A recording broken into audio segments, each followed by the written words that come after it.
You have found the Vertical Pursuit podcast. Welcome in, Mike Barrett with Mike Tatlock. It's also a vidcast. Look at that, Colt Myers. And you know, the only reason I know that and that I got that, this is the first time ever in the history of Vertical Pursuit I've properly You opened it, vidcast. nailed it. I usually am asking questions and sounding awful. I don't know if you do this. I don't know if you often go back and listen to previous Sometimes episodes. I do, yeah. I haven't done much of that, and my wife and I were up at the mountain last couple of days, just in the snow and getting a quick break and a night away. And we were coming back down today, and she said, and I had listened to something else on the way up there, and she said, well, let's listen to one, Vertical Pursuit. And I said, well, she said, have you listened to the last one? I said, no, actually I haven't. So anyway, the first story is, that's why I got it correct, because I fumbled it in that one. But then I listened to the episode, the last one we did, which was 18 on anger. And man, that was good. You had great stuff in that. And I used to be like this when I would do NBA games. I'd always be hypercritical of myself Right. and our broadcasts. And then sometimes people would say, well, just here, go watch one. Yeah. And then I'd watch them and go, okay, that's okay. But I would pick them apart so much in my head, and I kind of do that with this, to where I had to kind of today just check out and listen to it like I was listening to something that somebody else was doing. But I wanted to tell you, and I might as well tell it to you while we're rolling, your stuff last time on episode 18 on anger, I think is going to hit with some people, with some guys especially. And that was when we kind of. Sometimes I prepare a little bit for these, but sometimes I don't. Sometimes I just wing. That one was an easy one because we all have dealt with that. But anyway, nice job on that one. And how are you doing? Yeah, I appreciate that. No, I love that you said it, because I think, you did broadcasting. You're in front of a camera, and it's so funny because I was just talking with someone yesterday, and your name came up. And good or bad? It was good. It was a mutual friend of ours that we were just talking about before we started rolling. Gotcha. And one of the things that I told him is, I'll never forget my first season doing chaplain work with the guys, and with the Trailblazers. And then I would stay after games, and I would watch the line. And I was telling Mike this yesterday. I said, the line for you after a game would start down on the court, because you would finish the game, and then you'd be on the court, because there would be a line from the court. It would go all the way up the whole first section into the concessions at times. And I would sit there and watch, like, everybody waiting to come shake your hand, talk to you, get a picture with you, get an autograph, all those things. And I have that image locked in my head, because it happened every game. That wasn't just like, when the Lakers were in town or somebody famous. It was every game. And I've been doing this now for, I don't know, how many years have we talked about this? At the Blazers, 7 years or something, like 6 years, 7 years? Yeah, I don't know. Because when I think about my last season, I forget how long ago that was.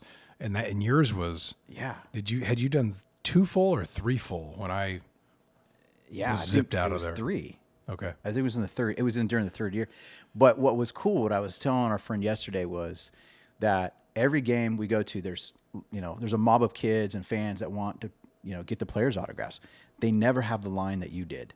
And I think it's just an interesting thing. And so the comment on that was, my commentary on that was, who you are for people, the accessibility you give people, what you represented as the face of the organization. You always talk to you were like the big brother of the organization to the players, to management, but also you had that persona with the fans. And I know you still get that, because I hang out with you all the time, and there's still people like, oh, it's Mike Barrett.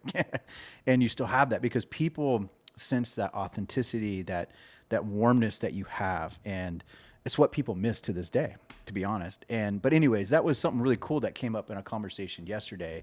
And the reason I say that is because that's who you are.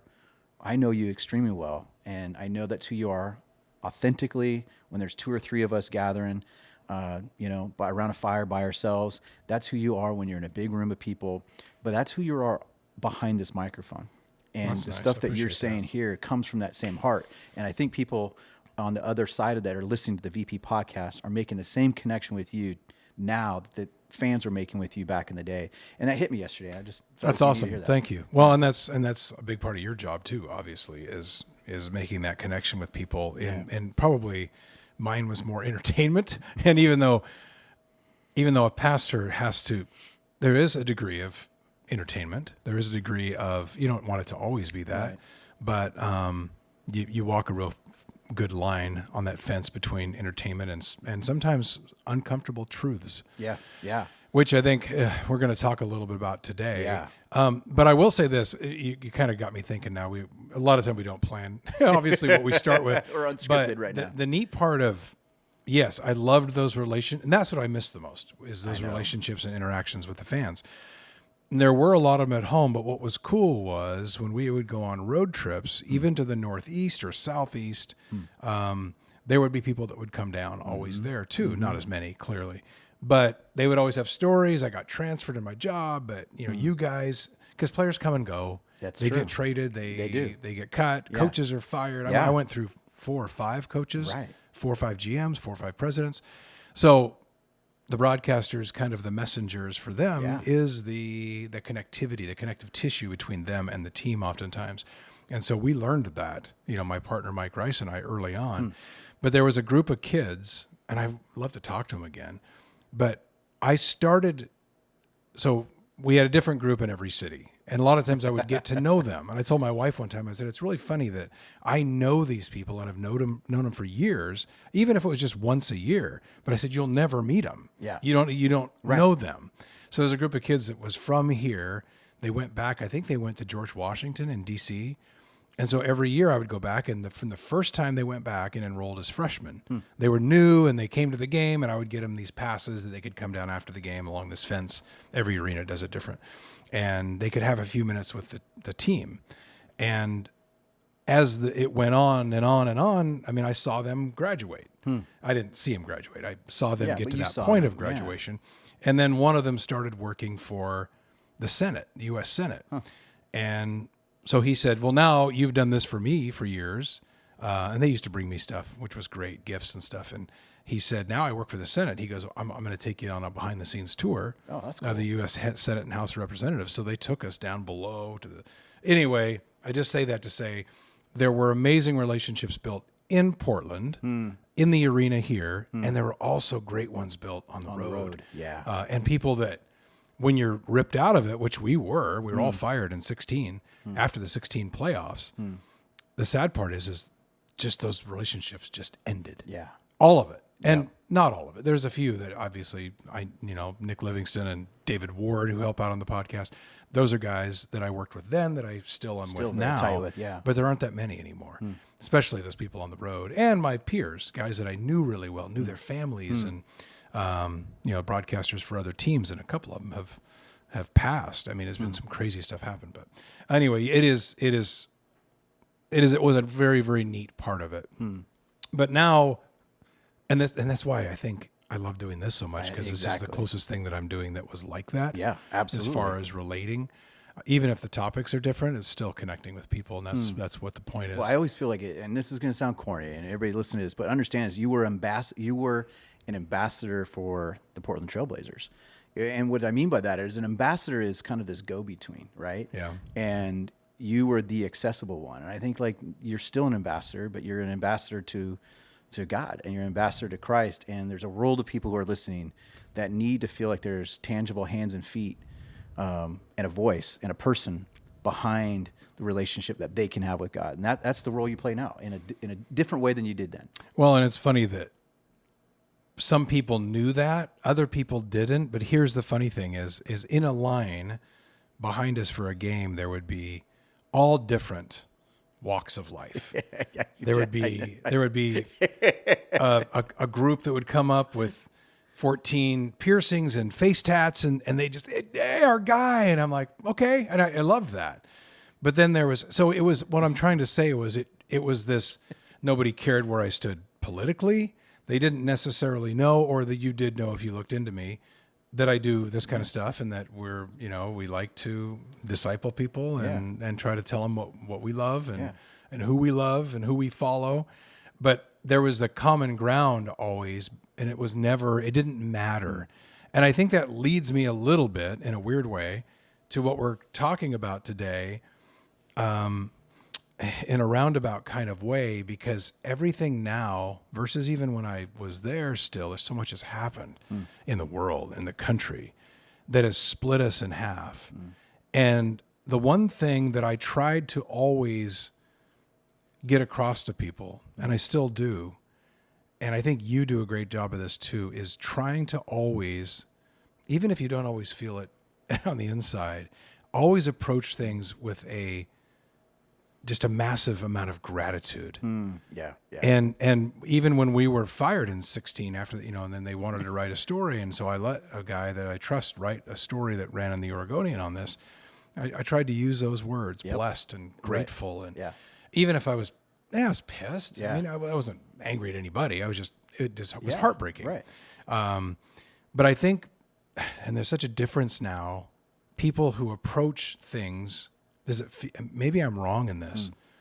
It feels like there are fewer and fewer who approach things with a grateful heart. Yeah. And this leads us into gratitude versus envy. Yeah. And the poison that envy is in our society, even politically. Yeah. Because oftentimes, and again, I love people on both sides, but I do feel like right now, one of the dividing lines that I would love to help some with is stop looking at everything else as an attack, or get out of your self-centered silo enough to just live with a grateful heart. And I know it sounds cliche to say, count your blessings and all this.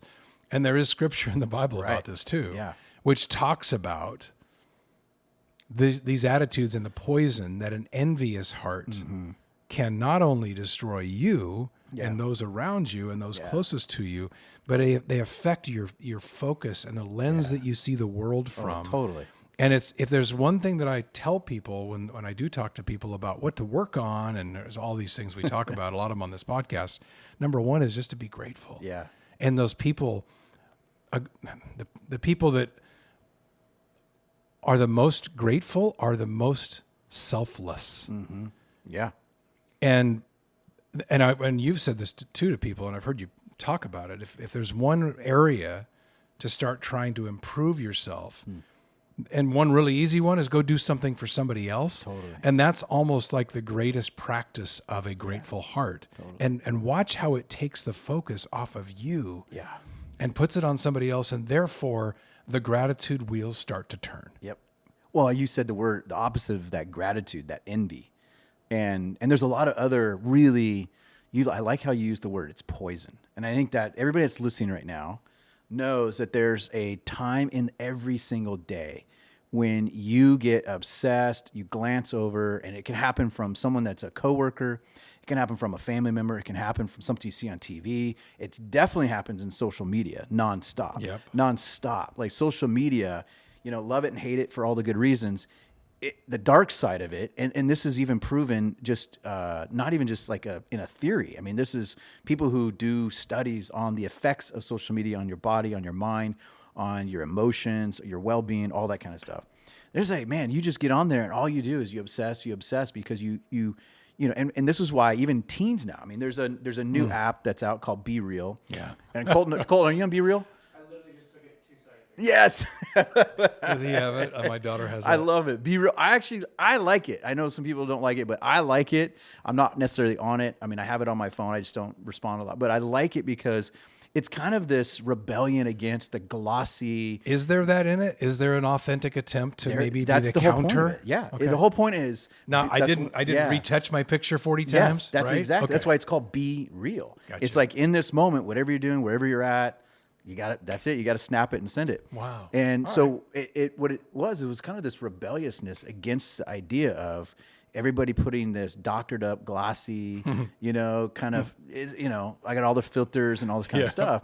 Because what it did was everybody through social media was presenting the best version of themselves, but it wasn't real. Yeah. So then you're watching that going, well, man, look at that. And then it becomes this mirror, and two things happen because the Bible says envy rots the bones. Yeah. And when you envy means to like, I want, it's very similar to coveting. I look at what other people have. I want it. It robs the joy of what I do have. It's why everybody says comparison, envy, all those things. It robs you of joy because you don't take the time to be grateful for what you do have because your mind is so focused on what other people have. And it does turn that. It just corrupts you. It's toxic, all those things.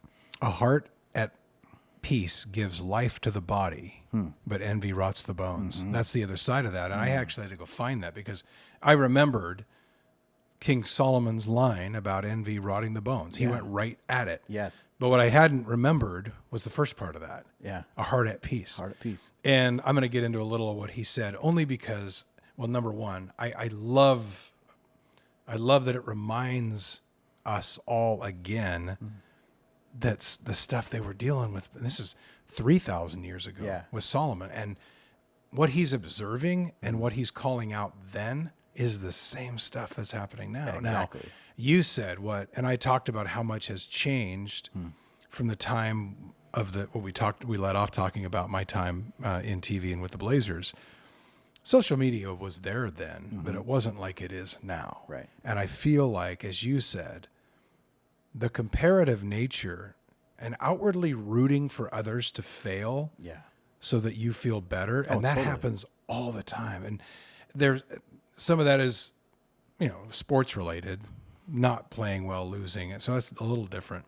But there is even the natural, for a lot of people, this temptation to find a little bit of a fist pump or joy when you see somebody else, maybe who has set themselves up on social media. Oh, totally. And then you're kind of, you take happiness or joy in a failure of theirs, and that happens all the time. But that's that envy part. It is. That it rots you, and it is a poison to you. And we've lost the ability, I think, to some degree, to celebrate people. Exactly. And to celebrate their accomplishment without looking then at us and saying, well, that just makes me feel like crap. Right. Look at, he got the car I have always wanted. Yeah. He got the job I wanted. He got the promotion. She got the promotion.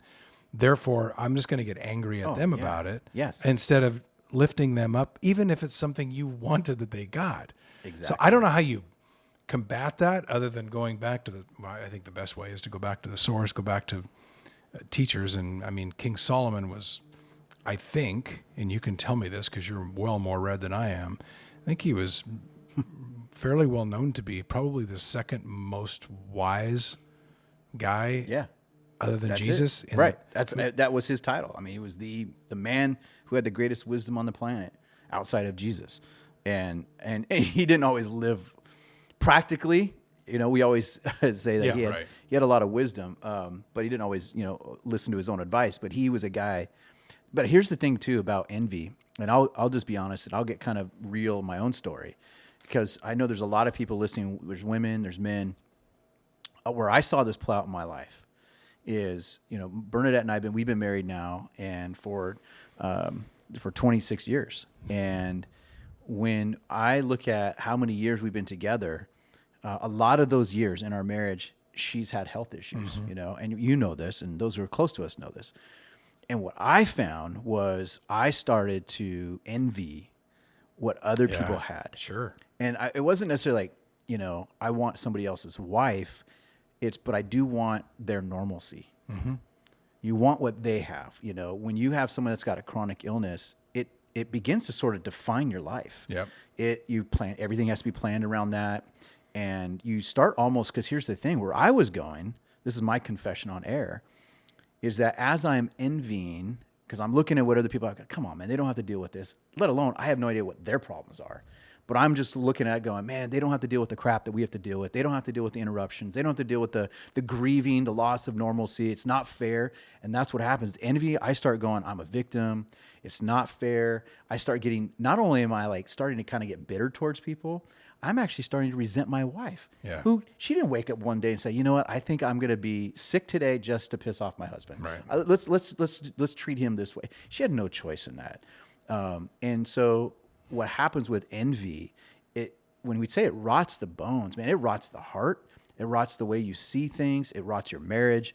It rots everything. And then what happens is you lose sight of the things that you could be grateful for, because you're just so paid attention. And I had to sit back and I had to confess that, like, God, man, I'm becoming short with people. I'm becoming bitter inside, and I'm like, man, I got to stop that. The envy piece, man, it's dangerous. Then you go on Instagram and you see people on a vacation. Oh yeah. Everybody's trying to one up totally. each other with pictures of these perfect kids. And I mean, it's not, Yeah. there's some beauty in that. There and we is, of celebrate course, that. absolutely. You know, I'm not saying that's all bad, Right. but it's hard to maybe keep that in the proper perspective. Right. And we weren't giving people a little bit of a break. We weren't bombarded like this in the past. But as I just talked about, 3,000 years ago, they were talking about this. And I think now, in many ways, our lives, most ways, are far easier. But with stuff like this, I think it's more difficult. Yep. Right. Because I just think that comparative temptation slaps you across the face the minute you pick up your phone. Right. And it's easy to say, well, that's that. You just have to put that away. You just have to get rid of that. You just have to get that out of your life. But I do think there are some practices that you can put into play that, like I just talked about, the being constantly of mind to celebrate those around you rather than That's a good point. go down the track of envy. Because that's what you do too. It's almost like if I'm envying, right? So I'm looking at somebody else's blessing, success, and I start envying, coveting, all that kind of stuff. I start getting bitter, resentful. You actually start fantasizing about their downfall. Yeah. And then our whole entertainment system. Like there was a podcast done. It was called The Rise and Fall of Mars Hill, right? About a pastor up in Seattle, Mars Hill Church. And at first it was sort of like, oh, this is a teaching thing, so we can learn from the mistakes of others. I was like, no, I think everybody just wants to see everybody else crumble. Yeah. Because as we watch everybody else's empires crumble, there's a side inside of all of us that's kind of like, yeah, because I think some of us were envious of what other people had, and you want to see what success was just fall apart in front of you. And how demented is that we do that? And I think that has a little to do, the power that people in social media have, that has led to cancel culture to some degree. Totally. And you've seen this glee. And I mean, people like Myers Leonard, who we know, who we're going to have on here at some point, to see what he went through and just got crucified and done in the blink of an eye, finished. And maybe he comes back at some point. I hope he does. Well, and I know he's learned a lot. And I know he listens. And so, Myers, I know you're probably listening to this at some point because he loves the podcast. Yeah. And I would just take a moment now, because you and I both know him, that was totally a mistake of who he was, because of cancel culture. Right. Cancel culture, it's like we're salivating at just waiting for the next person to be the victim that culture can turn on. And there's no grace in that. And oftentimes it's even a miscalculation of actually who they even are and their character. Yeah. But it's just crazy how we're like these hyenas. We just salivate at somebody else's downfall. And I think the root of a lot of that, to go back, is envy. It is. It totally and is. that's the poison that we talked about a minute ago with the envy versus gratitude. And I always say them together, because if you can remember them together, and I always, when I look at different things, even from a political nature at times, I say it's gratitude versus envy. That's our society right now. And those that are living in gratitude, and not to say the lines don't get blurred for both sides, because they do, but this constant, the approach people take, and Myers is a good example. I do think envy fuels that destructive nature and that cancel culture that is so bad in society right now. Now, there have been some things come to light at times, and you go, okay, there's got to be a penalty or a price that's paid for that. Yep, absolutely. Because our culture 10 years ago loved to tear down and then rebuild people. They loved to see it come back. It doesn't matter what they did. Right. Now, I don't know if that's the case anymore. I feel like it's tear down and forget about them. Burn the house to the ground and kick them to the curb, and they never get to come back. It doesn't matter what they did. Yep. And it doesn't matter what they did good before that. Right. Before a slip, trip, whatever, didn't know, whatever it is, how innocent it was. But I do feel like what has fed technology has fed a lot of this. But I do think the comparison stuff. Yeah. There's a whole other road we can go down there. But there's also the lack of, and COVID and having 2 years where you're not with somebody, the anonymity of social media has led to some pretty strong people on social media. But this is why I always say I still believe in people, because when you get people away from that and you get them one-on-one, I don't fear those people. I don't think they're inherently bad. I think when you take them and you give a screen between it or a fake name on a social media account, for some reason, human nature tends to push people into places they didn't have any intention on going. Right. Right. I mean, it feels like. Right. Well, and I think that's why then so you flip that script and you move from a place of, we know the dangers of envy. Like that's really clear. So you talked about gratitude and thankfulness. And, we just came out of Thanksgiving a few weeks ago, and you would hope that we wouldn't have to just take one day out of the year to focus and center ourselves around gratitude. And it should be a daily practice, a rhythm practice. And even Jesus, I think one of the things that people talk about, and when the disciples said, how do you pray? One of the things he said in his prayer, the Lord's Prayer, was, God, thank you for today's daily bread, and God, like focusing on He's the provider of that, and give us our daily bread, and God, thank you. And I think like when we have this sense of gratitude, it actually it's a detox. Yeah. It's a detox thing. It's crazy. I challenge people, start from the very beginning of the day, spend a whole day, whether it's the person that is at the line where you get gas, somebody that's, you're getting lunch somewhere and whatever, like take the time and just say, thank you. And not only does it change you inside, but you just see people all of a sudden, they smile and they're like, oh my gosh, somebody didn't chew me out. Somebody didn't curse me out. They just said, thank you. And then I want to try to figure this out. How do I do this at home? It's for those of us that have marriages or with our kids, you're working in a place of employment, like just, man, it's a powerful weapon against the toxicity of envy and all of that, is just to like be grateful, thank people. It keeps your eyes up. All of a sudden you start to see things that you have that you didn't realize. You have all these other blessings and you're like, wasn't even paying attention to that. Right. And that also goes back a little bit again to something we talked about in, I guess, episode 17 was posture. Yeah, and that's exactly. that's that posture Yes. you talk about. But let me give you a couple things from Solomon, only because I was reading it this morning and I thought it was great. And some of this stuff about not letting these things take control of us, and how envy knocks us off balance, if that makes any sense, into even the way we see things. And when you see people wake up from this kind of behavior, and I know social media, again, is really destructive in this way, and it makes people behave in ways that I don't feel like they would ordinarily. And I think that's why we see, if you want to call it ugliness, maybe more now than we have. But the imagery that Solomon gives us, he says this is from him. I saw that all toil and all achievement springs from one person's envy of another.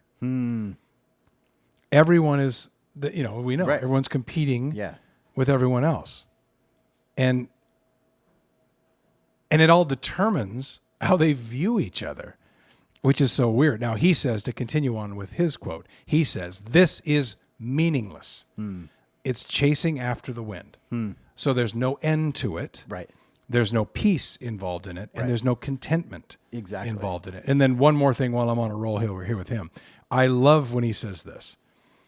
And he does remind people during this, I'm not telling you to not do anything. I'm not telling you not to work hard. Right. Because that's the other part of this. People will say, well, I just won't try then. Yeah. He's not saying that. Yeah. He's not saying to get complacent. But he does say, this is one of my favorite lines, certainly from Solomon, but better one handful with tranquility than two handfuls with toil and chasing after the wind. Wow. And once again, if you reference up, chasing after the wind, he's talking about envy. Yeah.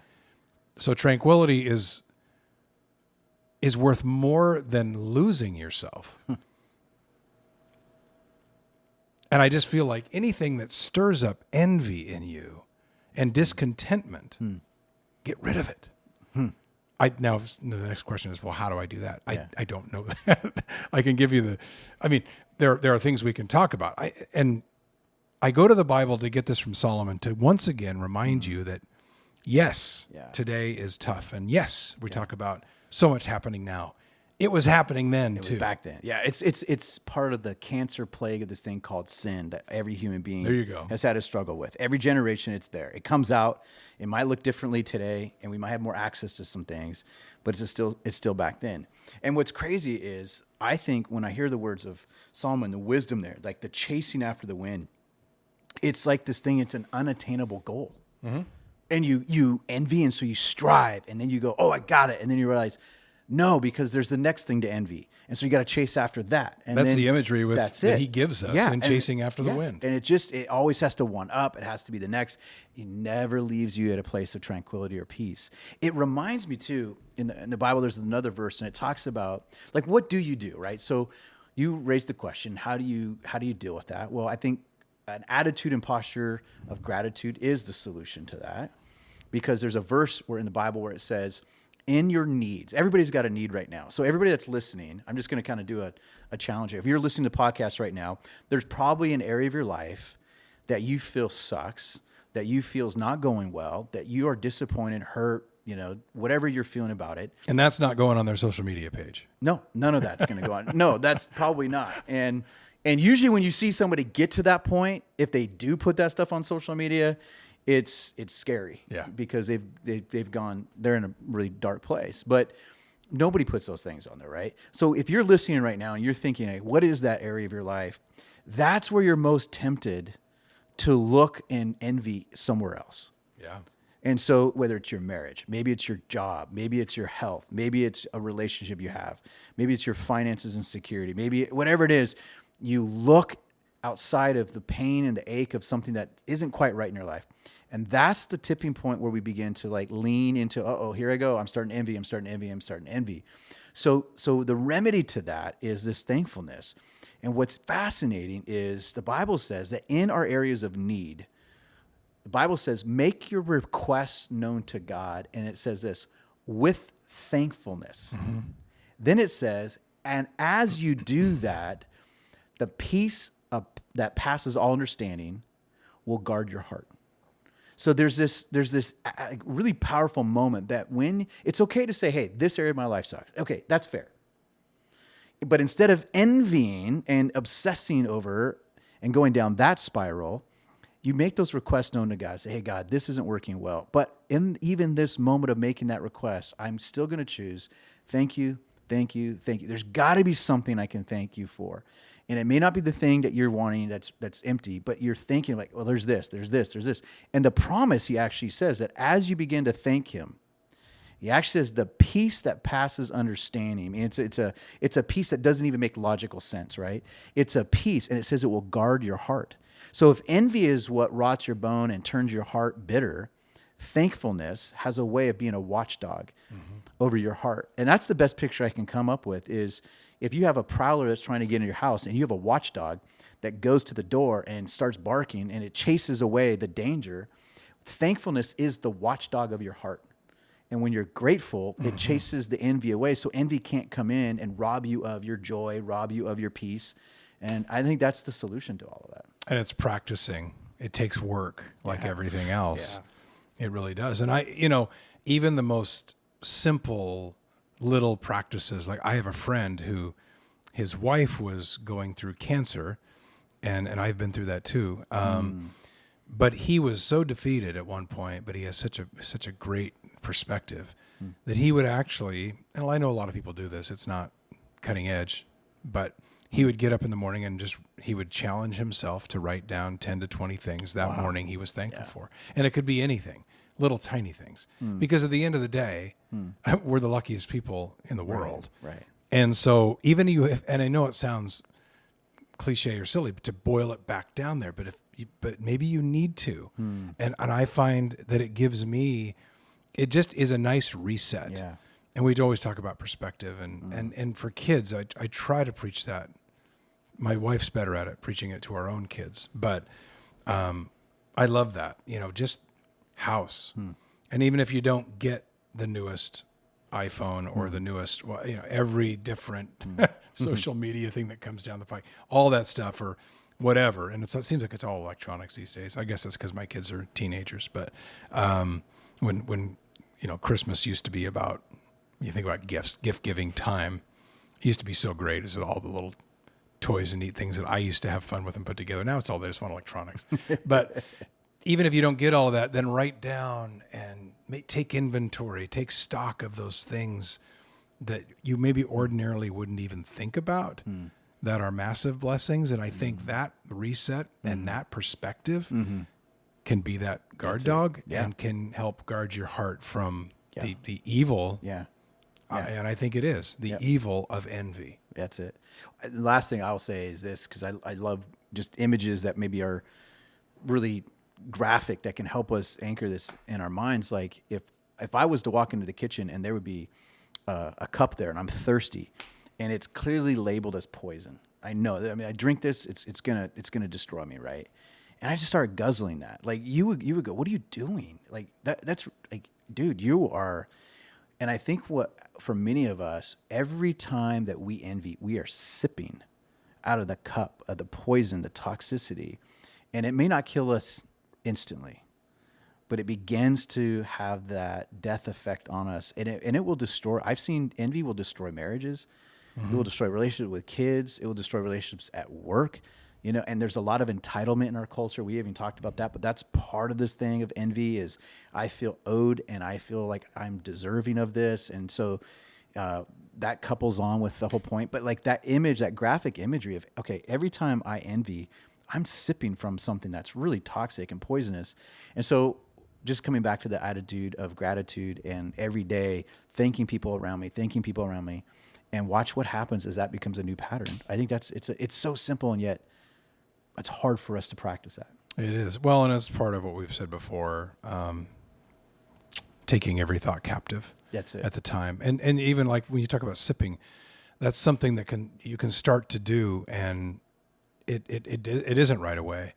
But it's one of those things where if you put your head down and you forget these things and you dive into that, let's say you're stuck on your Instagram 12 hours a day and you're looking through all of this stuff, you look up and you're 10 miles from home in terms of what you want, your home, your personality, your gratefulness, and your perspective to look like. Yeah. So I guess the point again is know yourself and set up a security system around your heart. Yeah.